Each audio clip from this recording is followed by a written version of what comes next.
بسم اللہ الرحمن الرحیم نحمدہ ونصلی علی رسولہ الکریم.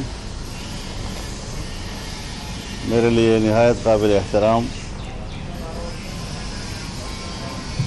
جناب جام کمال صاحب،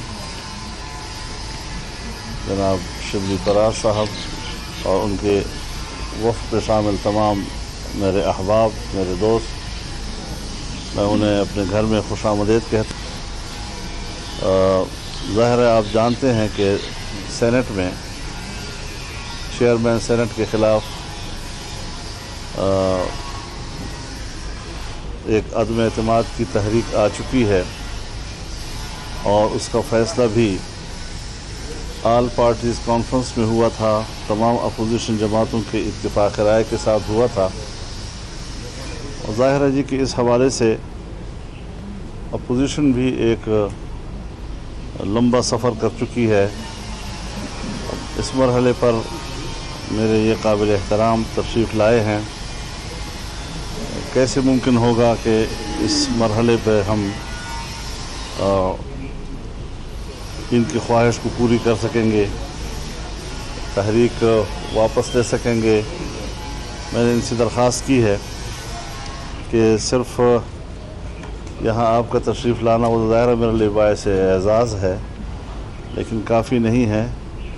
کچھ تجاویز بھی ایسی ہونی چاہیے کہ جس کو تمام سیاسی جماعتوں کے بیچ میں، اپوزیشن پارٹیوں کے بیچ میں زیر غور لایا جا سکے. جی میں ان کا شکریہ ادا کرتا ہوں، ان کو خوش آمدید کہتا ہوں، اور آگے دیکھیے ہوتا ہے کیا. اللہ تعالیٰ وہی کرے جو ملک کے لیے اور پوری قوم کے لیے بہتر ہو. سی ایم صاحب کیا آپشنز کیا دیں مولانا صاحب کو؟ اگر وڈرا اپوزیشن کرے تو آپشنز کیا ہیں ان کے پاس؟ دیکھیے آپشنز تو ہمارے ہیں کہ ہمارا ایک پہلا وزٹ مولانا صاحب کے پاس ہے. ہم تو اسی امید سے آئے ہیں کہ اپوزیشن اس اپنے پورے سٹانس کو ری ایویلیویٹ کر کے اگر وڈرا کرتی ہے، یہ ان کے لیے بھی بہتر ہے، ہمارے لیے بھی بہتر ہے، کیونکہ ہمیں بھی وڈرا کرنا پڑے گا. جس طرح آپ کو پتہ ہے کہ ڈپٹی چیئرمین کے لیے بھی ریکوزیشن گئی ہے. تو یہ نہیں ہے کہ صرف اپوزیشن کی طرف سے ایک ریکوزیشن ہم نے بھی ڈالی ہے. تو ہم بھی وہی محسوس کرتے ہیں کہ جس طرح سینٹ کا ماحول ہے اسی طرح برقرار رہے. ہم بھی ایک چیز کی اسٹیپ لیں گے، اپوزیشن بھی اگر جوائنٹلی اسٹیپ لے گی تو ایک برابری کی بنیاد پہ شاید اس کا کوئی بہتر نتیجہ نکل سکتا ہے. لیکن ساتھ ساتھ یقینی طور پہ جب مولانا صاحب ابھی اپنے باقی اپوزیشن پارٹیز کے دوستوں کے ساتھ ملاقات کریں گے اور ہم بھی اپنے مشاورتی عمل میں دوسرے لوگوں کے ساتھ تھوڑا سا بیٹھیں گے، تو اس آہستہ کچھ دنوں میں کسی نتیجے پہ یقینی طور پہ ہمیں آنا پڑے گا، یا کوشش کریں گے آنے کی کہ جہاں ایک ایسا طریقہ کار ہو جس میں اپوزیشن بھی یہ محسوس کرے کہ جی کچھ چیزوں کا طریقہ کار بہتر آگے جا کے ہوگا یا بھی ہے، یا ہماری طرف سے کچھ جائے گا، تو اس پہ مزید انشاءاللہ کچھ گفتگو بھی چلے گی، کچھ نتیجوں کی طرف بھی جانا پڑے گا. مولانا صاحب یہ بتائیے گا کہ اپوزیشن کی اے پی سی میں یہ فیصلہ ہوا تھا، آپ باقی جماعتوں کے سامنے مطالبہ جو کیا گیا، درخواست کی گئی اس کو رکھیں گے، وہ تو جو رائے دیں گی سو دیں گی. آپ کی کیا رائے ہے کہ آپ واپس لینے کی حق میں ہیں اگر وہ بھی واپس لے لیں گے؟ مشکل یہ ہے کہ وہ فیصلہ میری صدارت میں ہوا تھا. نہیں تو بلاول اور شہباز شریف سے بھی رابطہ کریں گے، باقی جو اپوزیشن کے قائدین ہیں. جی انشاءاللہ مولانا صاحب مشاورت کریں گے؟ جی مولانا صاحب دیکھیں جی ایک باقاعدہ ریبر کمیٹی ہے، میرا خیال ہے اپوزیشنز نے مل کے ریبر کمیٹی کو ایک فیصلہ دیا ہے، لیکن یقینی طور پہ اس ریبر کمیٹیوں کے جو ذمہ داران ہیں وہ ماشاءاللہ پارٹی کے صدور ہیں، وہ یقینی طور پہ اس پر اپنا ایک رول پلے کر سکیں گے.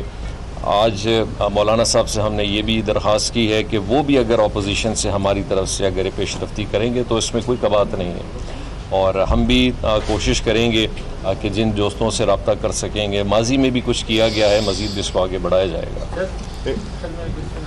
جی سر آپ کے لیے فریکوینٹلی یہ کہا کرتے تھے کہ ہم جس دفعہ مولانا صاحب کے بغیر بھی چل سکتے ہیں نا، تو آپ تو پھر مولانا صاحب کے پاس آ گئے. دیکھیں بات یہ ہے کہ اگر یہ ہم یہاں پہ آئے ہیں اور جو ہمارا ارادہ ہے کہ ہم اور سیاسی جماعتوں سے بھی رابطے کریں گے، یہ ہم کر رہے ہیں وہ ایک اصولی بنیاد پہ. اصول کیا ہے کہ ہمیں پوری طرح سے ہر اس آپشن کو ایگزاسٹ کرنا چاہیے جو کہ ایک اوور آل ملک کی سیاسی صورتحال اور ملک کی جو ایک سیاسی ادارے ہیں ان پہ اگر کوئی حرف آ رہا ہے تو اس کے لیے ہمیں اس سے بڑی خدمت ہو نہیں سکتی ہے کہ ہم ہر ایک سیاسی جماعت کے مشران کے پاس جائیں اور ان سے کم از کم ہم انگیج کریں کہ ہمارا نقطہ نظر یہ ہے کہ باقی یہ ہے کہ دیکھیں الیکشن اگر ہونا ہے تو ہونا ہے، اس کے لیے بھی ہم تیار ہیں.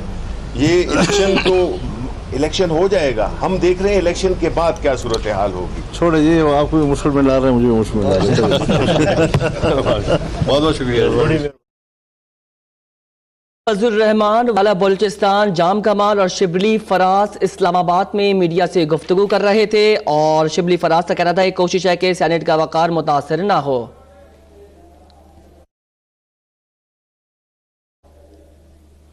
دوسری جانب اسلام آباد میں